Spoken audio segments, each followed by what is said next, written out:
We shall move to questions without notice. Are there any questions? And I give the call to the Honourable the Leader of the Opposition. Thank you very much, Mr Speaker. My question is to the Prime Minister. The Future Fund was set up by the Howard government in 2006 to strengthen Australia's long-term financial position. For nearly 20 years, governments of both sides have respected the independence of the fund by not meddling with its investment mandate.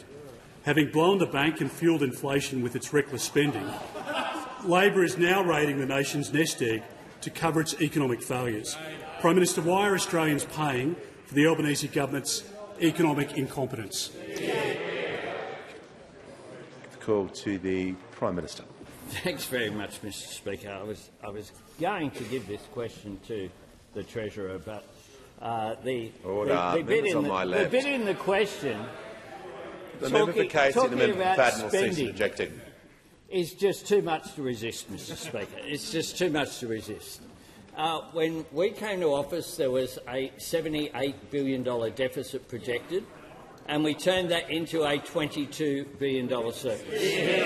And the following year, we turned it into another $15 billion surplus. Something after those opposite, in 2013, were elected with a commitment to do a surplus in the first year and every year thereafter.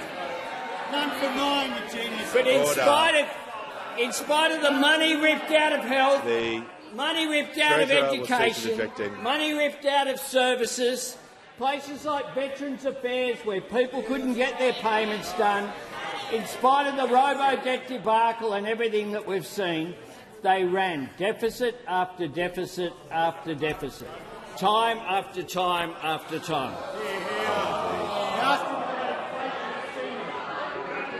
Order. The Minister for Infrastructure and the Treasurer. The Leader of the Opposition is entitled to raise a point of order, and he shall do so now. Mr Speaker, I'd firstly like you to deal with a comment from the Treasurer, who surely will have the decency to withdraw it. The order. Members on my right. The Treasurer is going to withdraw to help the House. Mr Speaker. The Leader of the Opposition has the right to call a point of order, and he's doing so now. Pretty beneath the Treasurer, I would have thought. But anyway, I guess we see your true character. Mr Speaker, it's on relevance. The Minister for Housing and the Assistant Minister for Social Services will cease interjecting. Mr Speaker, obviously it's on relevance. Prime Minister was asked about the Future Fund. Is the Prime Minister prepared to defend his decision on the Future Fund? Order. The Leader of the House is also entitled to raise on a point of order. Well, everyone wants to stop everyone raising points of order. We can easily do that by not taking any. Sure, no one wants that. The Leader of the House on a point of order. Mr Speaker, when a question refers to spending and the answer is referring to spending, it's being directly relevant.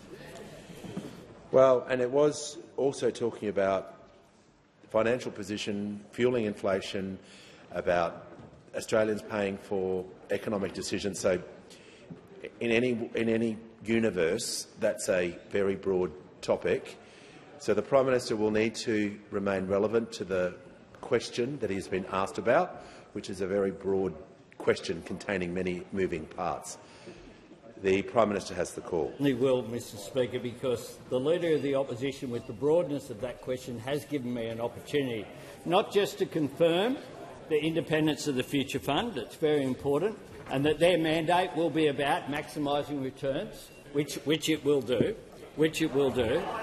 But it is also, I'm also asked about inflation. Well, inflation was 6.1 when we came into office, and now it's 2.8. We've done that while 1 million jobs have been created during this term of office. Unemployment at 4.1%. Real wages increasing because we want to make sure that people earn more, but also tax cuts for all Australians because we want people to keep more of what they earn. Across the board, Mr Speaker, when you look at all of the economic indicators, those opposite, the Leader of the Opposition stands and asks a broad question about the economy, and then we see the nuclear overreaction from him when you actually go through what the economic figures are, Mr Speaker. And we know that there are alternatives because he wants Australians to pay more. He has a housing scheme that will drive up house prices. He has a supermarket scheme that will drive up grocery prices. He has an energy scheme that will drive up power prices. And he has an NBN scheme. I noticed they want to privatise the NBN now. They want to privatise the NBN. Order. They want to privatise the NBN, which we know what the consequences for regional Australia will be. Give the call to the honourable member for Pearce. Thank you, Mr Speaker. My question is to the Prime Minister. How is the Albanese Labor government helping keep young people safe online? Call to the Prime Minister. I thank the member for Pearce for her question, and this is an issue that was raised when I was in the member's electorate just a couple of months ago.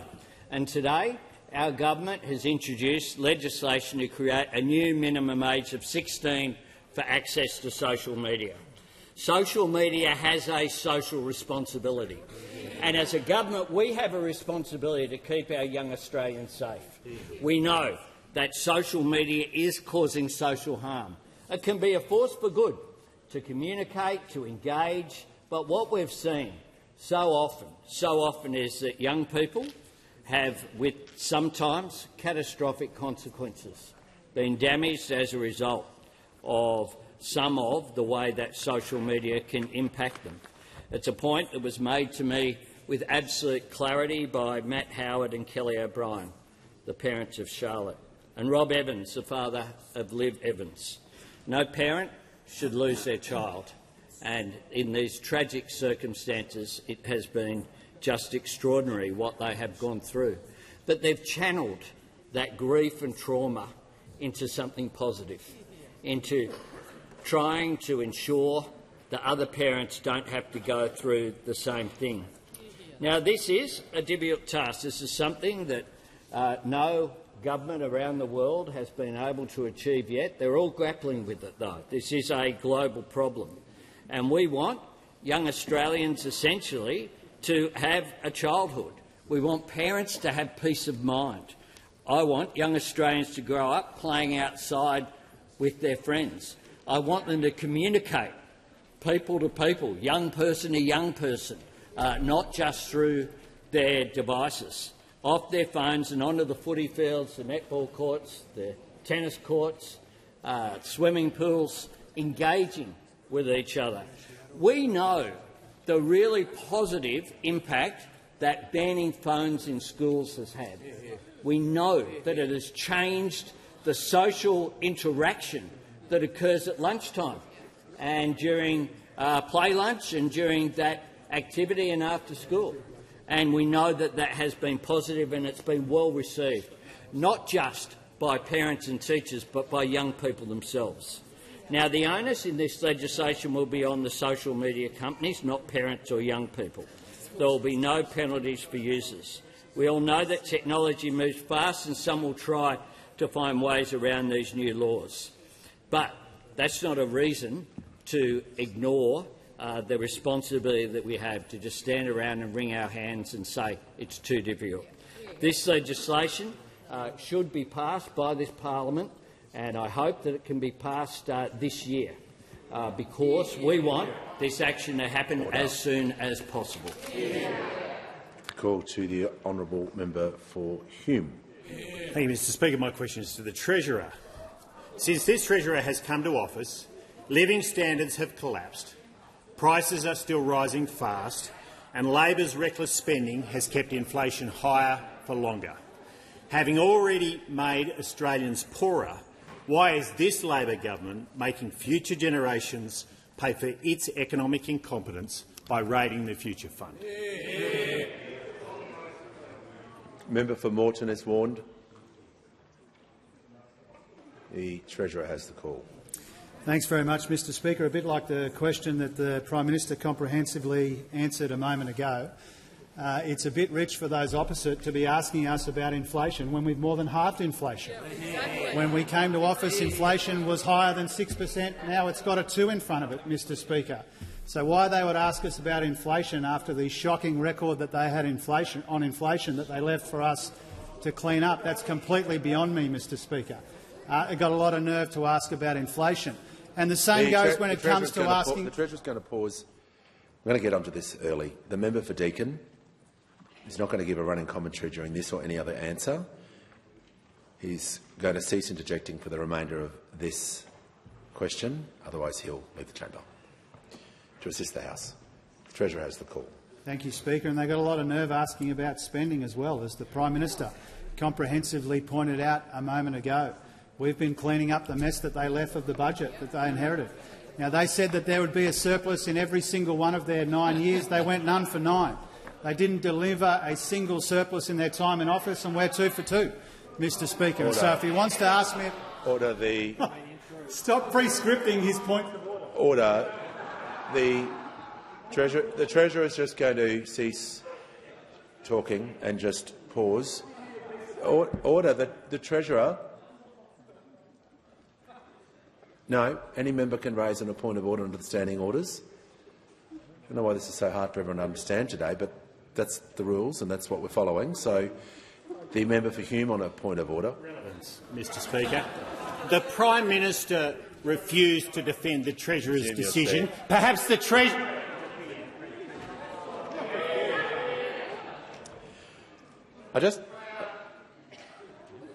The member for MacArthur will leave the chamber under 94A. No. Order. We just had an explanation about why people are entitled to raise points of order, and the member for Hume is entitled to do that. But you can't add extra things in. You can't jump up and just have a free-for-all. Okay? Well, you can't. It's not within the standing orders. And if that starts, you can imagine where that could end. So how about we just agree today, you take the point of order, you say relevance, and you don't add extra things. That's going to help question time. It's going to help everyone do their job, including mine. Treasurer was asked a broad question, like the similar one before. And if you have a question in there about why is the government making future generations pay for government's decisions, well, he's going to have to answer that, and he's answering that. That's the crux of the question. So he's going to be broad with his answer because the question was broad. The Treasurer has the call. Thank you, Mr Speaker. The Shadow Treasurer would not know the first thing about relevance or about inflation or about government spending.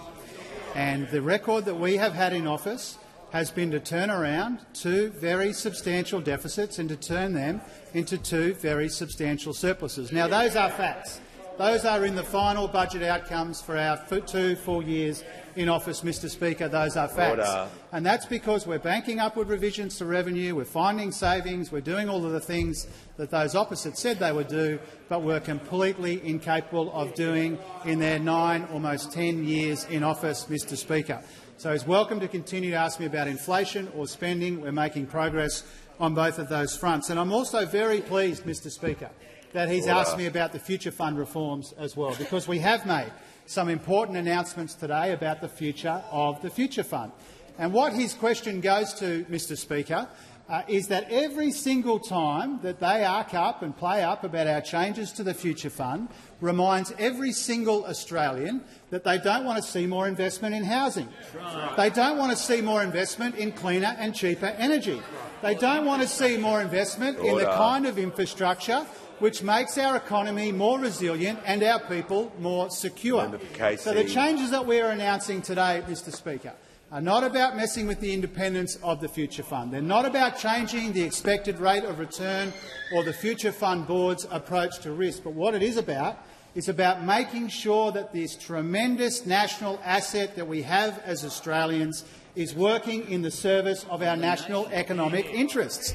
And that means working in the service of our workers, our communities, our businesses and our investors. And that's what these changes are all about. If they don't support more investment in housing or cleaner and cheaper energy or infrastructure, that just goes once again to the risks that they pose to our economy and to household budgets. Call to the member for Spence. Thank you, Mr Speaker. My question is to the Minister for Communications. How will the Albanese Labor government's legislation for social media age limits support families and promote healthier outcomes for young Australians? Good question. The call to the Minister for Communications. Thank you, Mr Speaker, and I thank the member for his question. Today, the Albanese government introduced world-leading legislation that sets a minimum age of 16 years for social media. We understand the deep concern of many parents about the harmful impacts of social media, including screen addiction, on their children. Parents have told us that they want help managing their children's use of social media, and the Albanese government is taking action. The Online Safety Amendment, Social Media Minimum Age Bill 2024, will deliver greater protections for young Australians during critical stages of their development. This bill seeks to set a new normative value in society, that accessing social media is not the defining feature of growing up in Australia. It creates a new definition of age-restricted social media platforms to capture those services where a significant purpose of the service is to enable social interaction between two or more users. At a minimum, this will capture TikTok, Facebook, Snapchat, Reddit, Instagram and X, amongst others. The law places the onus on social media platforms, not parents or young people, to take reasonable steps to ensure these protections are in place. The bill and the associated rules I intend to make will ensure continued access to messaging and online gaming and continued access to services which are health and education related, such as Headspace, Kids Helpline, Google Classroom and YouTube. The legislation contains penalties which could see platforms face fines of up to $50 million for systemic breaches. The bill also contains robust privacy provisions over and above what is set out in existing privacy laws. Under the proposed legislation, platforms will be required to destroy data collected for age assurance purposes when the age assurance process is complete. Not destroying data would be a breach of the Privacy Act, with penalties also of up to $50 million. The government will also provide funding for e-safety and the Information Commissioner to support strong oversight. I also want to be open with the Parliament that this bill is complex and the approach we are taking is novel. Age assurance technology is not going to be 100% childproof, but we should not let the perfect be the enemy of the good. The legislation brought forward by the Albanese government is, in the most fundamental sense, about helping families when they're sitting around the kitchen table to have that hard conversation about accessing social media. Our laws will enable parents to say no. This normative value is immense because it will reduce the peer pressure that children feel to be on social media just because their friends are. And I thank the many parents, experts and young Australians who've participated in our consultations. The government looks forward to the Parliament's examination of the bill, and we will continue to engage constructively to see it progressed. On indulgence, the member banks will have the call to support what the minister was saying. Thank you, Mr Speaker. I rise in support of the remarks of the Minister for Communications. This issue of the safety of Australian children online from social media is one of the defining issues of our era. It is of totemic significance in our community. And what we have seen in recent years in the impact on the mental health of Australian children from social media has been absolutely appalling. The social media companies for too long have abrogated their responsibility to care about Australian children. And when we look at the data on the mental health of Australian children, especially girls, we see devastating impacts. We welcome this legislation being put forward. The Leader of the Opposition committed the Coalition to a very similar policy back in June, and we look forward to working constructively on this legislation with a view to seeing it pass through the Parliament next week. Before I call the member for Ringa, I'll just do some welcome and acknowledgements to the Parliament.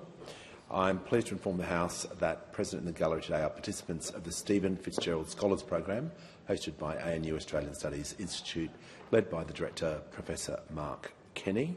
And I'm pleased to inform the House also that present in the gallery today are the Year 11 participants of the 10 for 10 Regional Development Australia Program, which the member for Clare is a mentor.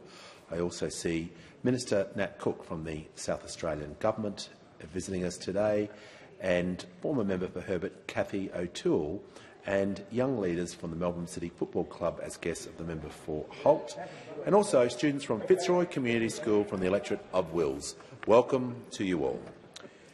And I give the call to the honourable member for Warringah. To the Treasurer, the government has fast-tracked significant legislation that will pay the Labor Party, on current numbers, $2.7 million per year for administration funding, assistance funding, includes staff cost, attendance at conferences, seminars, office accommodation, even payment for interest of its loans.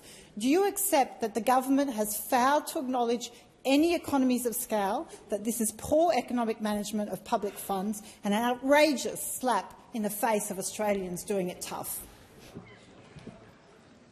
Give the call to the Treasurer. Thank you, Mr Speaker. Of course I don't agree with those characterisations.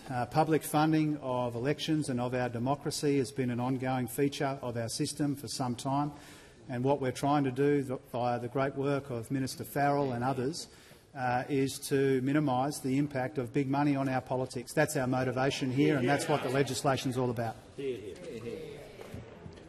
Call to the honourable member for Hawke. Thank you, Mr Speaker. My question is to the Minister for Education. Why is the Albanese Labor government pursuing important reforms to cap international student numbers and crack down on shonky providers? What is standing in the way and why? Call to the Minister for Education. Thanks very much, Mr Speaker, and can I thank my friend, the sensational member for Hawke, for his question.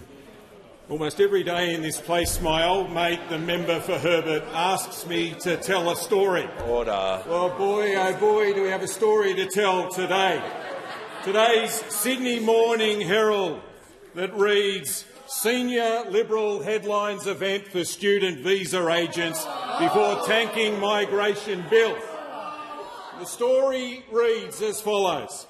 Coalition frontbencher Sarah Henderson headlined an event for migration agents and private colleges and launched a new brand for a Liberal Party member who helps international students extend stays in Australia just a month before tanking Labor's bill to crack down on private education sector. It goes on. Henderson, who leads the opposition's education policy and now it seems the migration policy as well, spoke at the private forum attended by dozens of colleges and agents, some of whom have had restrictions imposed on them by the tertiary education regulator or helped international students appeal their visa rejections. It goes on. Some of the companies are also Liberal Party donors. The plot thickens. I said on Tuesday, Mr Speaker, it was hard to believe that this opposition leader would get into bed with the Greens on migration. Now it seems that bed's getting pretty full of education agents. But there are some people that are getting out of the bed, because the story goes on. Quote, several shadow ministers and backbenchers have said there was frustration in the party room about how the coalition reached this position, and some left confused about how to articulate it publicly. Well, I'd be confused too, Mr Speaker, because let's remember what this bill does. This bill responds to the shocking findings from the Nixon Review and the Parkinson Review about the exploitation of Australia's visa system by dodgy education agents and providers. And I remind the House about the bill that's in the Senate that the Liberal Party and the Greens are in the bed together at the moment trying to stop. It prevents education providers from owning education agent businesses. It requires providers to educate Aussie students first for 2 years before they're allowed to recruit international students, and it prevents providers who are under serious regulatory investigation from recruiting new international students. That's what the Liberal Party is planning to vote against. And now, just perhaps, we know why. The time has concluded. Call to the honourable member for Hume. Thank you, Mr Speaker. My question is to the Treasurer. The first chairman of the Future Fund, David Murray, says the Treasurer's raid on the fund, quote, means it can be used for boondoggle budgeting. Having already made Australians poorer, why is this Labor government making future generations pay for its economic incompetence by raiding the Future Fund? Call to the Treasurer. Thanks very much, Mr Speaker. And once again, a couple of elements to that question on the matter of Australian living standards. I remind the House and people watching at home that when we came to office, real wages were falling in 5 consecutive quarters, and we've got real wages growing again. And that's one of the important ways that we're trying to help people make up the ground that they lost during the cost of living pressures which began under those opposite, Mr Speaker. But I'm asked about the Future Fund as well, and I welcome once again the opportunity to talk about the very important changes that we're announcing today when it comes to the Future Fund.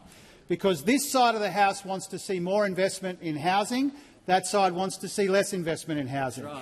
This side wants to see more investment in cleaner and cheaper energy. That side wants to see less investment in cleaner and cheaper energy. This side of the House wants to make our infrastructure and our economy more resilient so that our people are more secure, and those opposite want to get in the way of that, Mr Speaker. Now, I'm asked about the comments from David Murray. And David Murray, I acknowledge in the press conference I gave earlier, has got a right to express a view about these kinds of things, but David Murray is not on this occasion correct. He is factually wrong to make the comments that he is making. And I refer him and I refer the Shadow Treasurer to the investment mandate, which makes it very clear that the fund will be required to consider the national priorities in its investment decisions where possible, where appropriate and consistent with strong returns. And that's the main point that we're making today, Mr Speaker. Nothing that is being announced today is about getting in the way of the Future Fund continuing to realise these strong returns or the same expectations on rate of return, the same treatment of risk. What we are asking the Future Fund to do, and proudly, is we're asking the Future Fund, where it makes sense and where it can make the fund money, to consider these big national challenges which were neglected for too long in the wasted decade of missed opportunities from those opposite. And that should not be an especially controversial suggestion for us to make, Mr Speaker. We are proud of the changes that we're announcing today when it comes to the future of the Future Fund. And every time the Shadow Treasurer asks me about this, what he's really telling everybody is he wants less investment in housing and energy and infrastructure. And this is one of the many ways that those opposite pose an unacceptable risk to household budgets and to the economy more broadly. And we know that they are a risk because we know their record.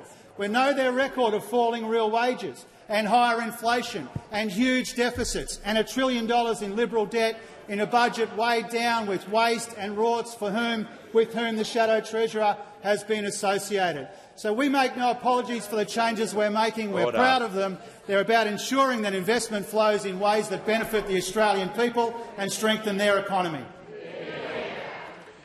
The call to the member for Wills. Thank you, Mr Speaker. My question is also to the Treasurer. What is the Albanese government doing to help Australians with cost of living, and what obstacles standing in their way? Good question. Call to the Treasurer. Thanks very much to the member for Wills for his very important question. I think it's worth reminding people that even with all of the progress that this government under this Prime Minister is making in the course of this final parliamentary fortnight across a range of really important legislative areas, what we've been able to do is to maintain a primary, overwhelming focus on cost of living and the fight against inflation.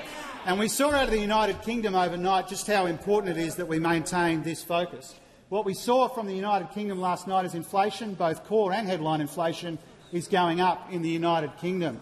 And what that means is that inflation is rising in the UK, the US, Canada and Europe at the same time as inflation is coming down here in Australia in welcome and encouraging ways. Inflation has more than halved since we came to office. It's in the Reserve Bank's target range for the first time since 2021.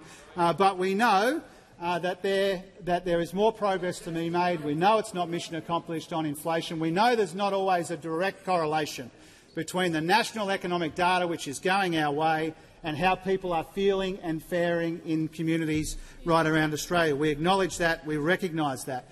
We also know that people have got to make up a lot of lost ground.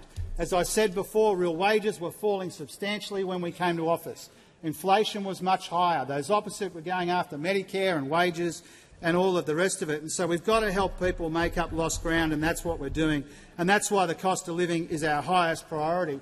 And that's why it's so important that in the last 4 consecutive quarters we've had real wages growth in our economy. It's why it's so important we're rolling out the tax cuts and all of the other responsible cost of living relief that we are providing, Mr Speaker. Now, we know that those opposite are a risk to all of that because we know their record. We know when they were in office they came after people's wages, and we had low wages growth, falling real wages. We know they're a risk when it comes to price pressures because inflation was more than twice what it is now on their watch. We know they're a risk because they are running huge deficits and they had almost nothing to show for $1 trillion in Liberal debt. And we know they're a risk because every time we've tried to help someone with the cost of living, those opposite have tried to oppose it. They wanted an election over tax cuts for every taxpayer. They didn't want energy bill relief and all the rest of it. And that's why, Mr Speaker, Australians would pay a very hefty price for the comical incompetence of the Shadow Treasurer and the reckless arrogance of this opposition leader. If those opposite ever got their hands on government again, people would see the same attacks on Medicare and wages and on cost of living help, the same enormous deficits, the same higher inflation. We know that because we saw that last time they were in office. Call to the Shadow Treasurer. My question is to the Treasurer. Can the Treasurer confirm whether he discussed the decision to raid the Future Fund with former Treasurer Wayne Swan before the decision was announced? Order. Members on my left and my right. There has to be more silence while questions are being asked. And before the Deputy Leader of the Opposition, unbelievable. I'm explaining to the House how I want to see more courtesy and shown, and then interjections like that. You're warned. It's not appropriate. So, for the remainder of question time today, everyone, lift the standards. The Treasurer has the call. Thanks, Mr Speaker. No, I discussed it with the board of the Future Fund and with the chair of the Future Fund. We went to the board, Minister Gallagher and I went to the board of the Future Fund in August of this year. We briefed them on our thinking, the issues that we were trying to progress. We had a very productive discussion with them. We followed that up with the chair of the Future Fund subsequently, and we've worked together very closely with the Future Fund to make these announcements that we're making today. More broadly, publicly, I've said on a number of occasions, and I've said to the Investor Roundtable, including the group that I'll be convening here in Canberra tomorrow, that we would be mad not to find ways to make our big national advantages, including our pools of capital in superannuation and the Future Fund, work in our national economic interest. I've made my priorities very clear publicly on a number of occasions. And that's what today is partly about. That's what the Investor Roundtables are about, and it's what the work that I've been doing with the Future Fund has been all about. And so I want to thank the board members of the Future Fund. I want to thank the chair of the Future Fund for the way that we've been able to work together. And now I understand the interest in one element of what has been announced today. I genuinely do, Mr Speaker. Order. But one of the reasons why there are 3 elements and not just one to the changes we're making today is because we've worked so closely with the Future Fund. Not drawing down before 2032 is an important part of what's being announced today, and also all of the governance improvements associated with the Statement of Expectations as well. Those are the fruits of working in a consultative and a collaborative way with the Future Fund, with the Investor Roundtable, with the community more broadly. I've flagged the changes in the past that we made today, and I announced them earlier. Give a call to the honourable member for Patterson. Thanks, Speaker. My question is to the Deputy Prime Minister. What measures has the Albanese Labor government taken to build a highly skilled workforce to support defence and defence industry, and are there any barriers to this DPM? Give a call to the Minister for Defence and the Deputy Prime Minister.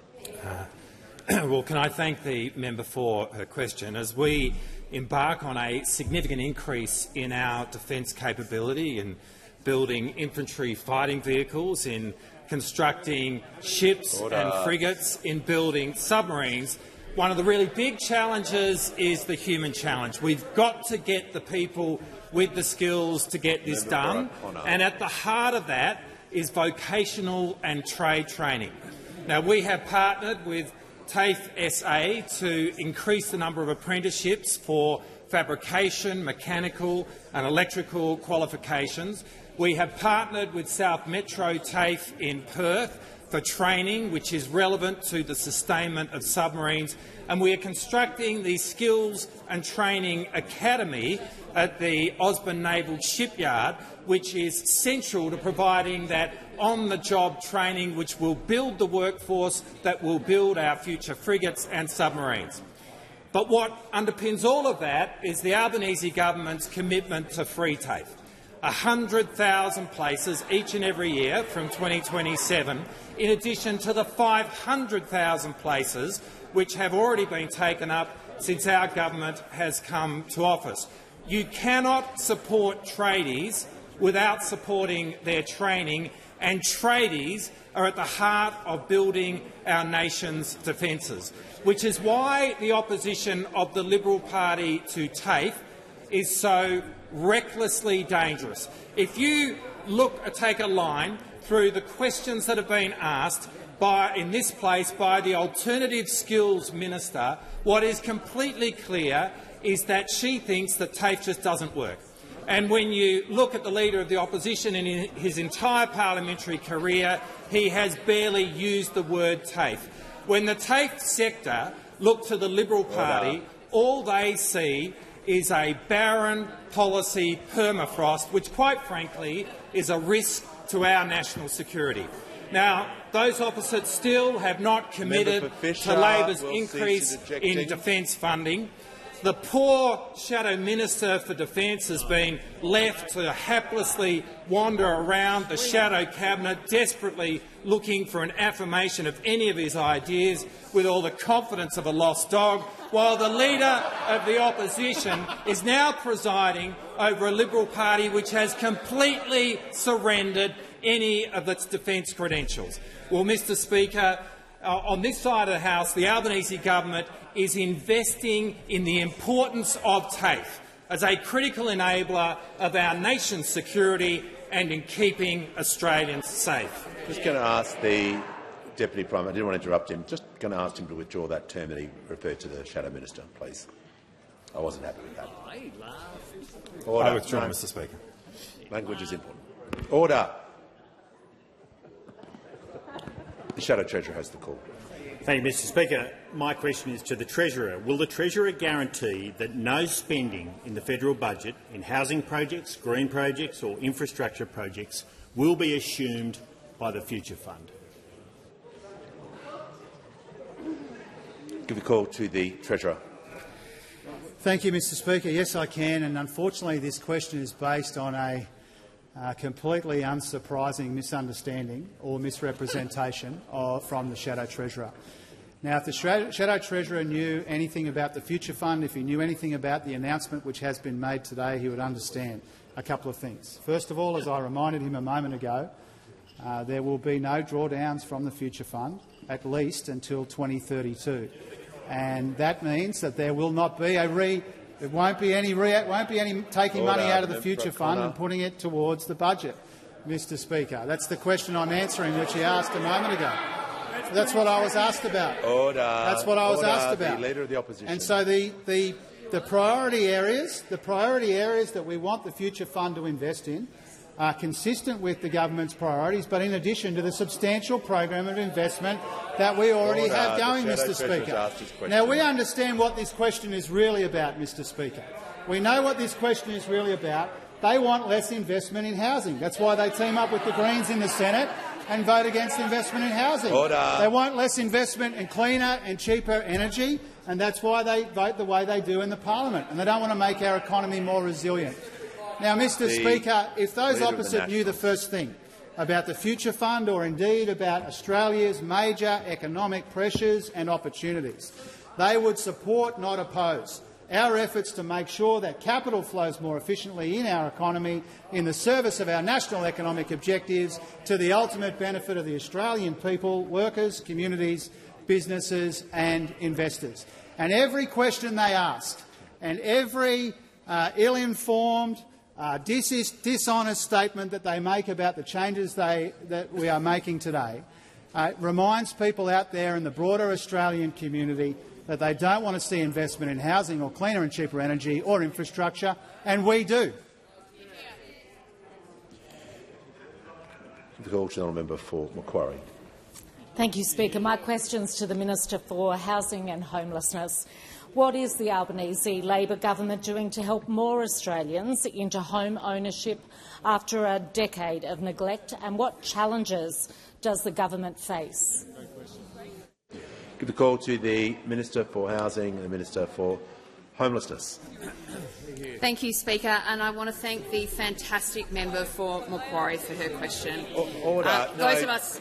Can the member for New England and the Minister for Infrastructure not have a conversation? Completely disrespectful. The Minister has the call. Thank you, Speaker. I want to thank the fantastic member for Macquarie for her question, and I think most of us in this chamber know that her community has been profoundly and persistently affected by bushfire and flood. So she has this real interest in housing construction. But she also represents a lot of people, young people in the Blue Mountains and surrounds, who have a really simple aspiration, and that is that they want to get the same housing opportunities as their parents and grandparents were given. And the Albanese government, because of the advocacy of people like the member for Macquarie, is doing everything that we can to give it to them. Speaker, Australians are doing it really tough right now, and housing costs are a really big part of that problem. We've got a housing crisis in our country that's been cooking for 30 years, and a party opposite me that spent a decade sitting on the Treasury benches and doing absolutely nothing about it.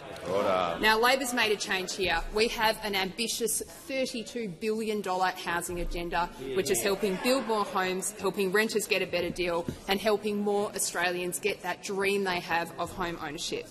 Now, part of the mix here is our Help to Buy legislation. This is going to help support 40,000 low and middle income earners get into home ownership. Speaker, we're talking here about childcare workers, about aged care workers, about nurses. This is a bill for them. These are Australians who need and deserve the help of government. Now, who on earth would stand in the path of 40,000 deserving people get into home ownership? It is the unholy anti-housing alliance that has been built in this parliament by the Coalition and by the Australian Greens. Every time in this parliament we have offered the opportunity for the Liberals and the Greens to come together and help us address the housing crisis, they have chosen to play politics over making progress on this issue. The Greens have teamed up with Peter Dutton to oppose home ownership. The Minister will refer to members by their correct titles. The Greens have teamed up with the Liberals to oppose home ownership. They've teamed up with the Liberals to oppose the building of more social and affordable homes. And it's not just on housing, Speaker. The Greens have teamed up with the Liberals to oppose environmental protections and economic reform. Now, we're coming around the straight into the election, Speaker, and I want Australians to remember they are going to have a real choice at this election when it comes to housing, between a party of pessimism, a party of protest and a party of progress. A Liberal Party that has a horrible track record when it comes to housing and are motivated only by nasty negativity, and a Greens Party that are more interested in waving placards than getting real Australians into the housing that they deserve. We're taking a different approach as a government. We've done the hard graft and we're going to build the homes that ordinary people are going to rely on. Thanks, Speaker. Give the call to the honourable member for Indi. Thank you, Speaker. My question is to the Minister for Aged Care. In my regional electorate, elderly people face year-long waiting times for home care packages. Provider shortages and long travel distances mean people are missing out on help showering, eating and taking medication. The situation is dire.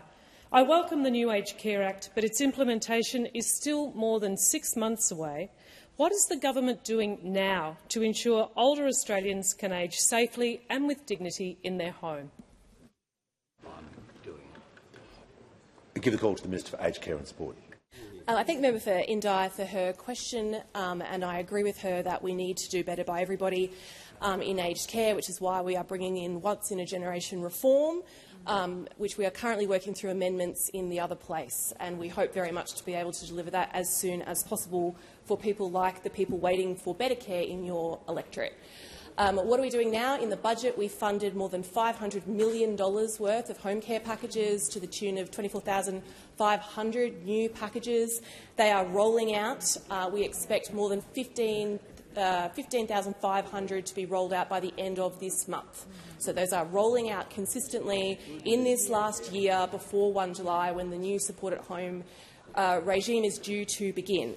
And as you'll know, because I know you take keen interest in this, when support at home is introduced, there are particular measures in there to address the particular nuanced challenges of regional areas and of thin markets in regional areas like yours. More than $300 million, for example, or more than $600 million all up, to assist support at home providers who are in thin markets to address their particular issues when it comes to financial viability. Starting from 1 July 2025, grants are there to support service delivery in rural and remote locations like those which you represent, for people with diverse backgrounds, people with diverse life experiences. We also included in our budget this year, whilst we were still working to land these once-in-a-generation reforms, $21.6 million for regional, rural and remote-focused home care workforce support. I know you've spoken to me before about the crippling workforce shortages in your area. We recognise that. We put an extra $21.6 million in there to attract 4,000 new workers to the home care sector.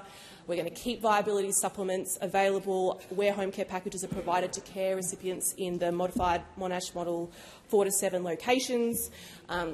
You'll be aware that the now $15 billion pay rise for aged care workers has been having really good effect, particularly in regional and remote areas. Every single human resource statistic is up. People are staying, people are coming back to aged care, turnover. And I know a provider who looks after rural and remote areas, his service, he said, his turnover has dropped 40% since the pay rise came in. 40% turnover dropped because people are actually coming and staying in home care. So these are all the things that we are doing to try and keep the system on track until 1 July, and we really hope that come 1 July next year, people like the people that you represent will really feel the once-in-a-generation reforms that we've worked so hard to deliver. Give a call to the member for Parramatta. Is to the Minister for Early Childhood Education. How is the Albanese Labor government attracting, training and retaining more early childhood educators? Call to the Minister for Early Childhood Education and the Minister for Youth. Thank you, Mr Speaker, and I thank the wonderful member for his question, but also for his continued and unrelenting advocacy for families and children in his electorate. Now, as I've said before, Mr Speaker, early childhood educators and teachers do really highly skilled and professional work, and they provide an essential service, a service that allows parents to work, to study, and that allows primary caregivers, who are mainly women, to be able to return to work or study if they so wish. But for too long, Mr Speaker, the sector has been losing these essential workers, and this government has taken action to change this. We're helping to build and keep the workforce that our children and families need and rely on. And a significant part of that commitment to grow this workforce has been our fee-free TAFE. In the first 18 months of fee-free TAFE, there were over 35,000 enrolments in the early childhood education and care courses. Now, that's 35,000 potential more educators and workers in a sector that is desperate for more workers. Earlier this year, I visited Leederville TAFE with the member for Perth, and we spoke to some early childhood education students who are benefiting from fee-free TAFE. Every single one of them told us that they would not have been able to undertake their course in early childhood education and follow that passion if it had not been for free TAFE. Now, this is what one student said. One student told the member for Perth and I, that person said, "Fee-free TAFE opened doors for me." And you know what, Mr Speaker? Under this government, the doors will stay open because fee-free TAFE is here to stay. Here to stay. We don't just want to keep attracting more people to the sector. We want to keep those incredible people who are already working there as well. Another one of the students that we met was returning to early childhood education after trialling other things. And that person told us, that student told us, that they were returning because of the supports that were now available to them. And among those supports is the 15% wage increase that we are delivering. Now, those students at Leederfield TAFE, they're about ready to graduate. They'll graduate sometime in November. And by December, they'll be seeing another $100 in their pay packet. And by next year, that'll be another $150 in their pay packet. Fee-free TAFE is a vital pipeline, the pipeline that Australia needs to ensure that there are essential services provided by a highly skilled and trained workforce that can continue to grow and flourish. And only an Albanese Labor government will deliver it. Time has concluded. Call to the member for Hume. Thank you, Mr Speaker. My question is to the Treasurer. Labor has badly damaged the Queensland and Victorian economies. Now the Albanese Labor government is raiding Australia's sovereign wealth fund. Will the government guarantee that future fund investments will not assume spending commitments currently on the federal budget? Call to the Treasurer. Thanks, Mr Speaker. I've already answered that question, but I'll answer it again. I'll answer it again, and I'll answer it in a different way, given the Shadow Treasurer was unable to understand the first way I explained it to him. Now, Mr Speaker, what we are proposing with the Future Fund is not to replace, and it's not instead of, government investment. The government is budgeting for and is rolling out substantial investments in housing and in energy and in infrastructure, and we are not proposing to change the carve-up between what the government does in our budgets and what the Future Fund does in their decisions. And I explain once again to the Shadow Treasurer, I think everybody else understands this by now, but the Shadow Treasurer strangely does not, is that what is being proposed today does not change the fact that the Future Fund takes its investment decisions independently. We're not changing the expectations about the benchmark rate of return. We're not changing the Future Fund's appetite for risk. We're leaving independence, benchmark, rate of return and risk as it was. And what we're saying to the Future Fund is, as you make these investments, as you focus primarily on returns for the Australian taxpayer, we need you to make sure that you are focused as well on the major economic challenges that we confront as a country. Now, if those opposite don't think we've got a challenge with housing, they should say so. If they want there to be less investment in housing, just fess that up, Mr Speaker. And same for clean energy, same for infrastructure and economic resilience. Now, there is no shortage of economic challenges and pressures coming at us from around the world and from around our country. And our job is to modernise our economy, to manage those pressures and to maximise the economic opportunities of a defining decade, and to do that in the interests of our workers and businesses, our communities and our investors. And that's what these changes are all about. Now, Mr Speaker, I've got to say, I expected the usual, predictable, partisan hyperventilating from the usual, predictable and partisan places, and that's what we've seen today.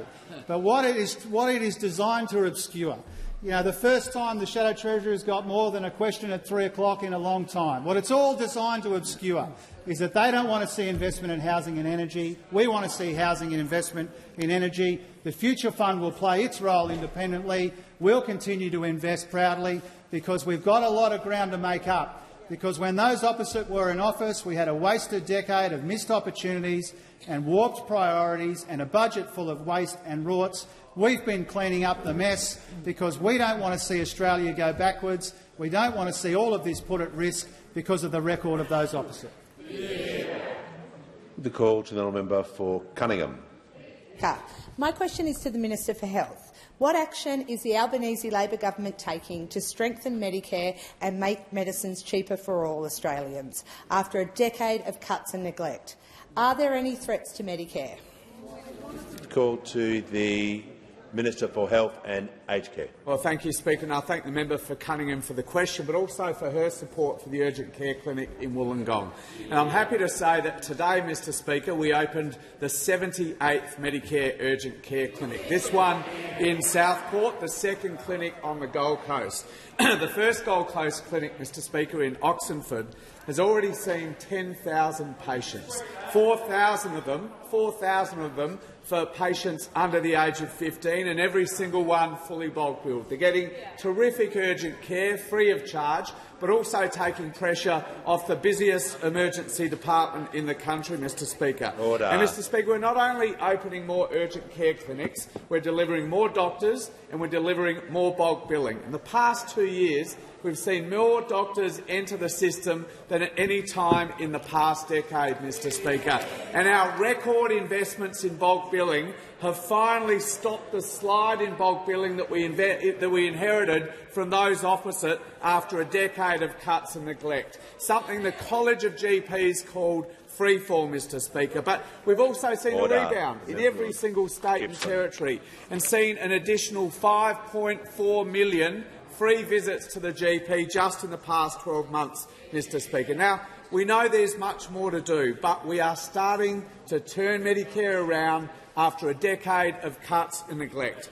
But as the member points out, all of this progress is under threat from a Liberal Party who has never supported Medicare, led by an anti-Medicare trinity who all have formed in this area. Now, of course, the gold medal for undermining Medicare always goes to the Leader of the Opposition, voted by doctors as the worst health minister in the history of Medicare, after he tried to abolish bulk billing altogether, after he tried to take $50 billion out of public hospitals and so much else besides, Mr Speaker. But coming up second is the Deputy Liberal Leader, who takes a more Socratic approach to these things, taking time this week to explain the deep philosophical underpinnings, the deep philosophy under their attacks to bulk billing, Mr Speaker, because apparently, according to this philosopher, no, you simply don't value something if you don't pay for it, Mr Speaker.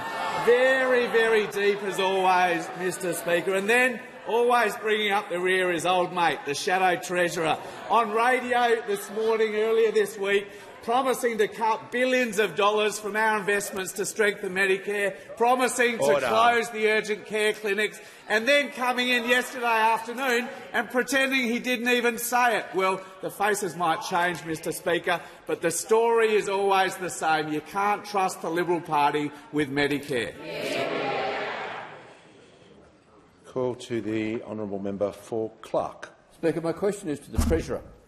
Treasurer, the refusal to grant deductible gift recipient status to the Headstone project in South Australia, recognising unmarked graves of World War I soldiers, casts doubt over the existing DGR status in other states. This would be a betrayal of the soldiers and a blow to those who have worked so hard to grow the project. So, is it your intention to withdraw DGR status for the project, or will you commit to granting it nationwide? Call to the Treasurer. Thanks very much, Mr Speaker, and to the honourable member for his question. We've found a better way to support the really important work of this valued organisation. In response to the member for Mayo not that long ago who asked the similar question, the Assistant Minister to the Treasury and I looked into the matters raised by yourself and by your colleague next to you. And we say the same thing now that we said then. We do our best to make decisions about DGR status, conscious of the budget pressures and all of the other priorities. But in looking into this for the member for Mayo, as we said that we would, we've discovered that there is another important way that we're helping the organisation do its work. Now, I wanted to say that the government is really grateful for the service of our veterans, and we know that the important role that government funding plays in creating and preserving and maintaining memorials to their sacrifice. And when Assistant Minister Lee and I looked into this, we discovered that there are multiple ways that we help our veterans honour the graves of our fallen. And I acknowledge as well the Veterans Affairs Minister as well, because the Office of Australian War Graves takes care of war cemeteries and war graves. They work in Australia, as you know, Papua New Guinea, the Solomons. They also build and look after official Australian memorials overseas. And in Minister Keogh's portfolio, he's got a program called Marking Private Graves Grants Program. Really important program. I acknowledge his work and his commitment to that program. And what this grants program means is throughout Australia they can commit to individuals and groups working to identify the unmarked graves of First World War. Order. The Treasurer is answering a question directly. I'll just ask him to pause, but with giving this sort of detail, I don't know how you can take a point of order. But Mr. Speaker, it's on relevance. We were a minute ago. The question was, is there going to be DGR state?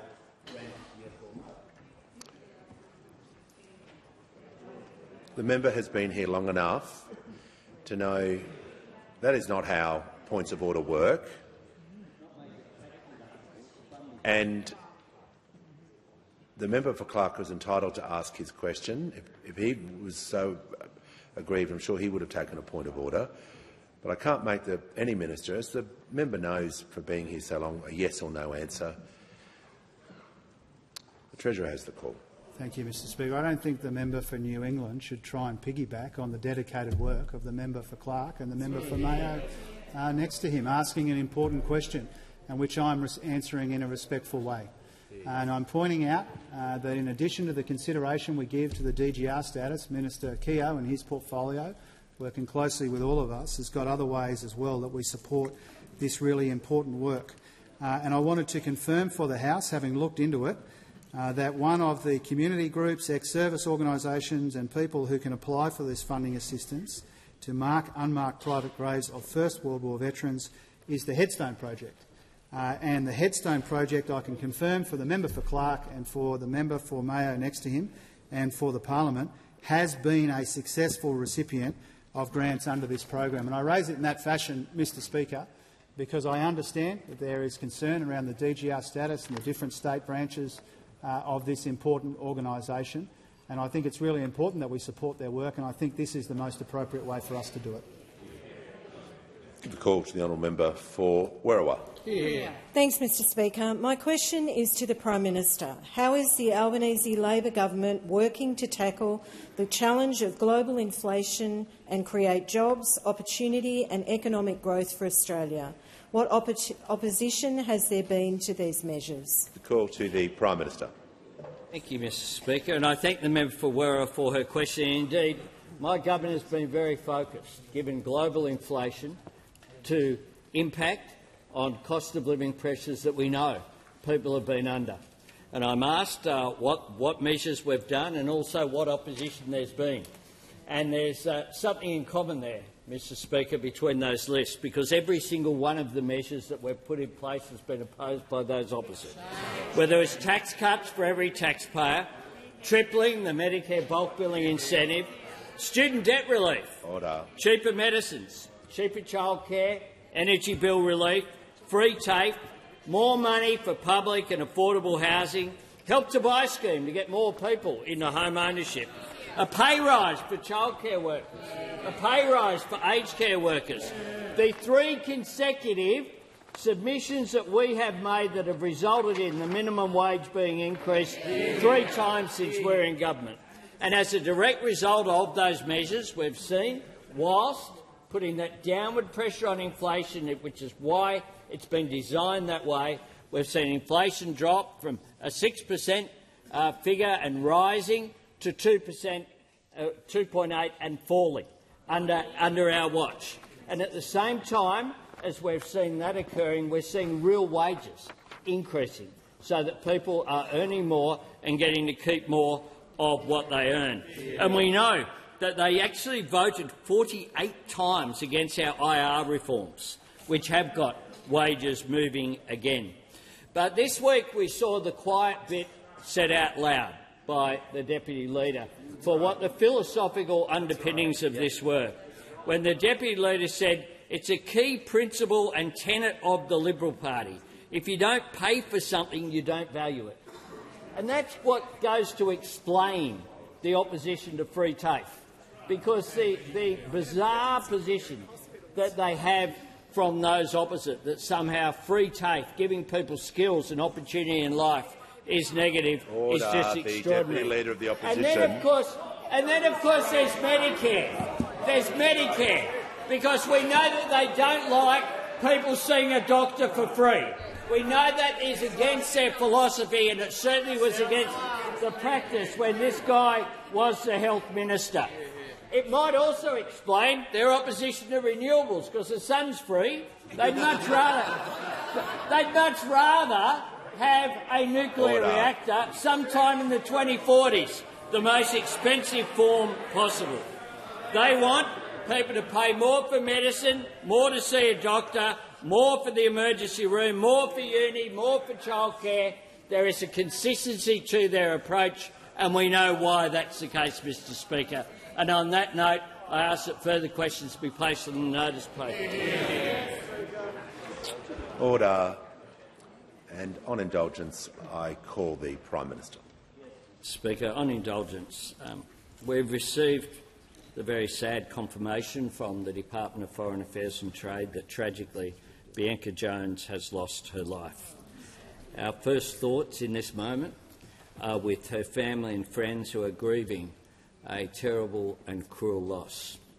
This is every parent's very worst fear and a nightmare that no one should have to endure. All Australians offer them our deepest sympathy in this time of heartbreak. Bianca's trip should have been a joyous time and a source of fond memories in years to come. Memories that she should have carried with her into the long, bright future that lay ahead of her. It is beyond sad that this was not to be. We also take this moment to say we're thinking of Bianca's friend, Holly Bowles, who is fighting for her life there in Laos.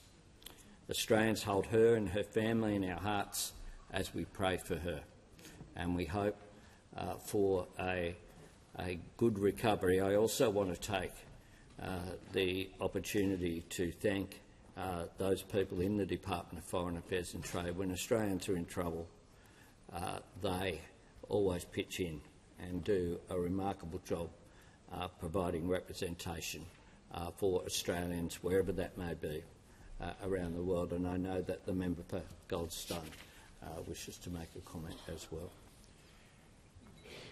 And on indulgence, the member for Goldstone. Thank you, Speaker. Bianca and Holly went on a holiday to Southeast Asia, a rite of passage that many young Australians experience. And if you were to look at their holiday photos, you would see the wonderful adventure that these best friends were having together. They could be any of our teenage kids embarking on life from the suburbs, wonderful suburbs of Bayside, Melbourne, where they've both grown up, gone to school at Mentone Girls and at Beaumaris Sec, worked in casual jobs, and then, of course, played AFLW together at the famous Bowie Sharks. Bianca's parents, Michelle and Mark, and her brother Lachlan, have been by her side during this ordeal for the last few days, and today, of course, they're suffering pain beyond measure, pain that no parent or sibling should ever experience. Of course, I offer my sympathy to Bianca's family and also my strength to Holly's parents, Sean and Samantha, who remain at her bedside in Bangkok.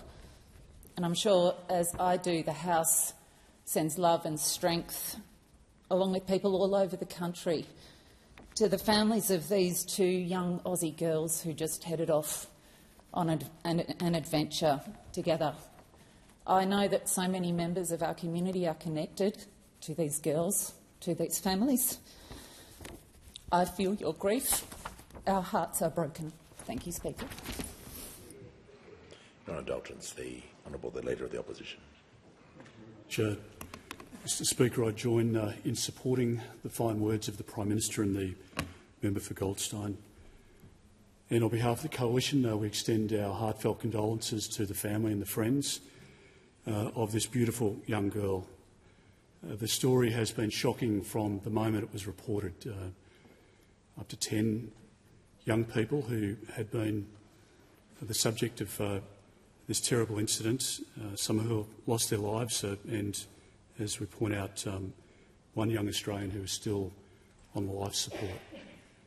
It is unimaginable, and I share the with the comments from the member for Goldstein that any of us that have had our son or daughter travel overseas, this could easily happen to anyone, and it is unimaginable. You go through what could you do differently, there's nothing. It's one of those circumstances that you could never provide for, that could never be prevented. And I think, as the Prime Minister did, the DFAT staff, the LAS authorities and those people that have provided medical attention and support to the family. Our heartfelt support goes out to Mark, Michelle and Lachlan Jones. Our thoughts and prayers are with those who are still on life support, and we hope that there can be some comfort to the family knowing that every Australian's heart is breaking at the moment for this tragic loss. Before we move to the valedictory, I'd like to also recognise in the gallery today former Premiers, the Honourable Mark McGowan AC, the Honourable Maurice Yemmer, the Honourable Judy Madigan, former Victorian Speaker, and Bill Kelty AC. I give the call to the Minister for the National Disability Insurance Scheme and the Minister for Services.